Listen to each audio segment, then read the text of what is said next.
In the past couple of weeks, we've seen Russian forces make the largest gains that we've seen in months from Russia. But they've also incurred some of the highest casualty numbers of the entire war.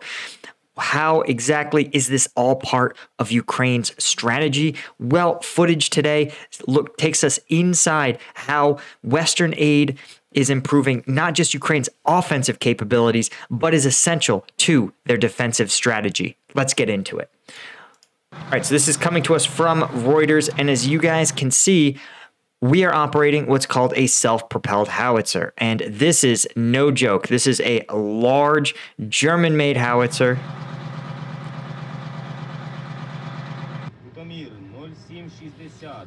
And it looks like fairly modern as well. You can see some fairly advanced electronics inside. You can see some electric fire control mechanisms.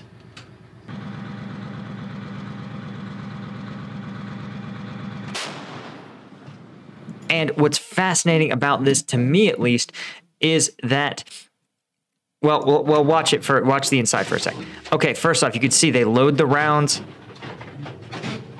right? And they actually have the firing mechanism away from the recoil of the gun. But you guys can just see the size of this thing and the speed at which they can run fire missions. Obviously, this is some creative editing, splicing together this footage. But the idea is fundamentally the same. Now watch this. Their fire mission's complete, and it looks like within, I'm going to say, maybe 15 to 20 seconds, this vehicle is changing locations, getting behind cover.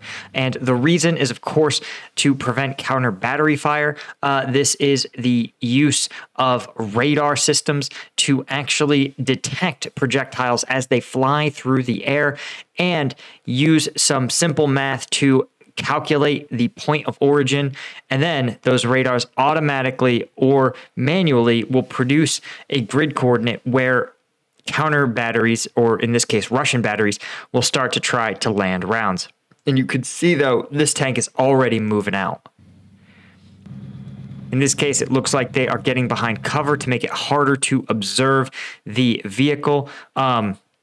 Sometimes I've also heard of crews putting up camo netting to create a sort of hide, so that way, if instead of running counter battery mission, Russia, say, flies a drone, they're not going to be able to dial in the location of the tank itself. Or, excuse me, the self-propelled howitzer. And you can see here, it looks like it's outside of concealment, but still ready to run a fire mission.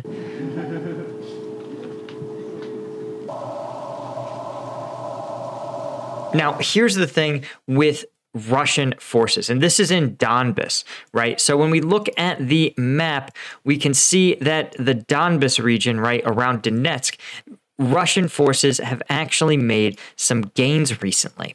And I argue that I suspect it's possible that this is actually part of a Ukrainian strategy, sometimes referred to as the Fabian strategy, or delaying operations in NATO doctrine. And a Fabian strategy is where decisive battles are actually avoided entirely. This is sort of a broad version of it. Specifically, in modern parlance, it's thought of as trading space for time. And that is the idea that you never give the enemy a decisive battle of annihilation that they want. So in the case of Russians, let's say, again, in the Donbas, let's say your Ukrainian infantry, you're defending Vodiane, or if we back it up further, right, you could see Optine. And let's say you're a howitzer. Let's say you're stationed out here near, let's say, it seems like it might be possible that's in these wood lines right around here.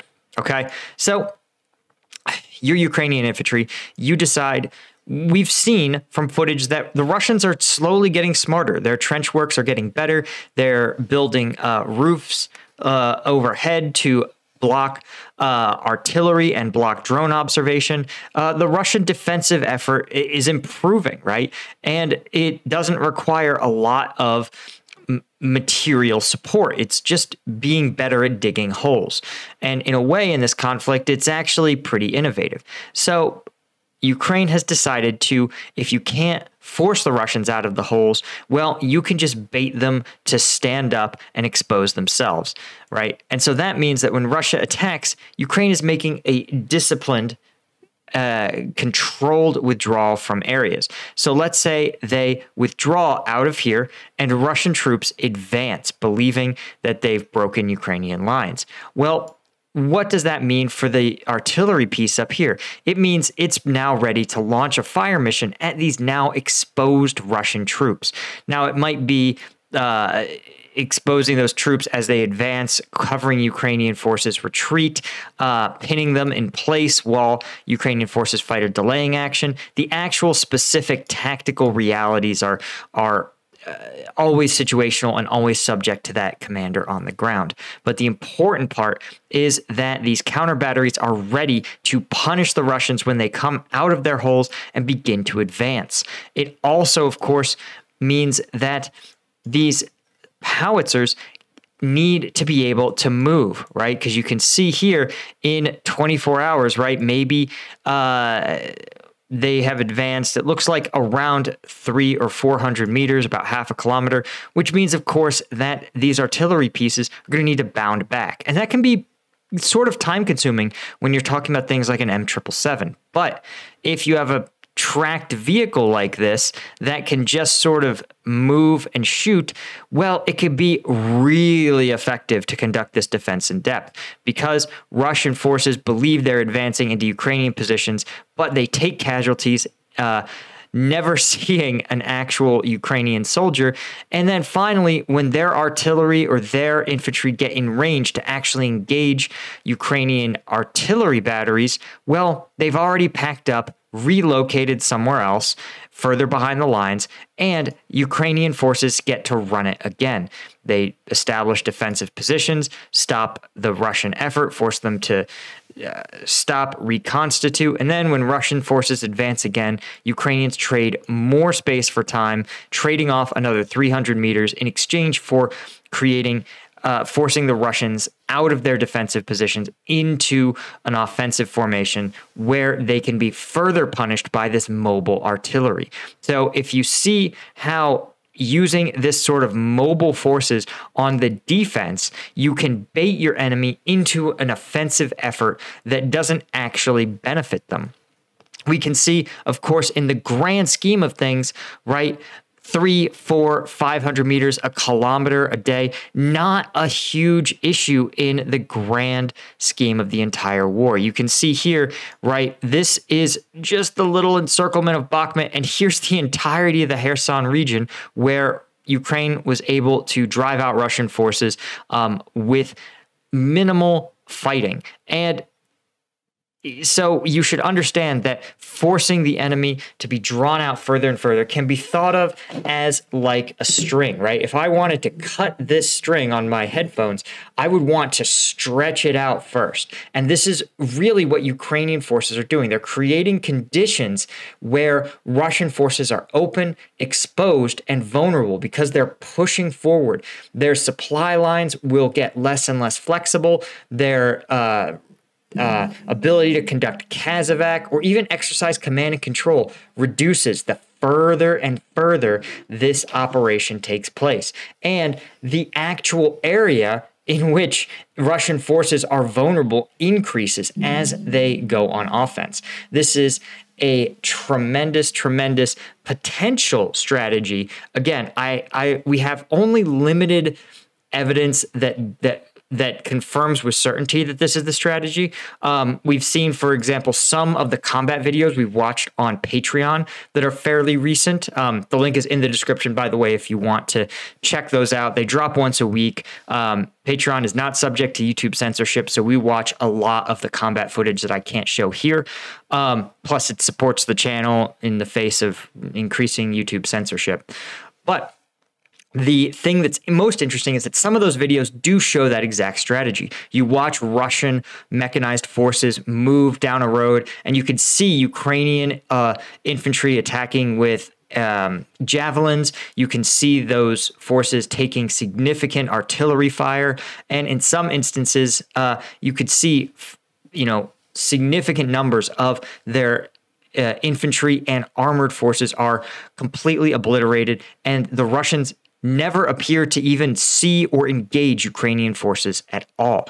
It's a really effective strategy that doesn't require you to outnumber the enemy or even necessarily outgun them, as long as you have space and the maneuverability to not back yourself into a corner. So you can see these guys, it looks like they have their several days worth of supplies, right? You could see a pot for cooking, a lot of potable water. They've got their trash bag hung up on a tree, which is, if you've ever been camping, you know this is a classic camping move here. And they have a tarp on the ground. Also, if you've ever done any fieldcraft or camping, you know that just having a clean tarp space you can lay out is tremendously, tremendously valuable. Це вже військові будні, тут уже не без цього. And again, you just understand how rapidly, this is a huge weapon system, by the way. This is just a massive, massive mobile gun, right? It's a lot of firepower, and it can be kilometers away every single day. When you're talking about staying ahead of Russian forces that advance a couple hundred meters, they will have to get very, very lucky to take out something like this, or the crews or commanders will have to, be very complacent, right? As long as they stay mobile and they keep bounding back as Russians get stretched toward them, they're going to be able to inflict a lot of punishment.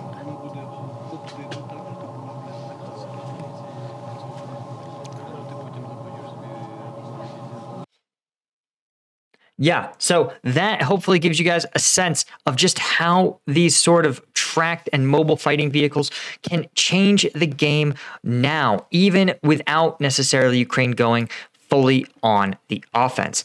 That's all I had for you guys for today. As always, thanks so much for being supporters. Thanks so much to my Lieutenant tier patrons, Colonel and Lieutenant tier patrons, especially Thomas McLeod and Robin Colburn, our Colonel tier patrons, all Lieutenant tiers. And I really hope you guys come join us when we check out those combat videos every single week.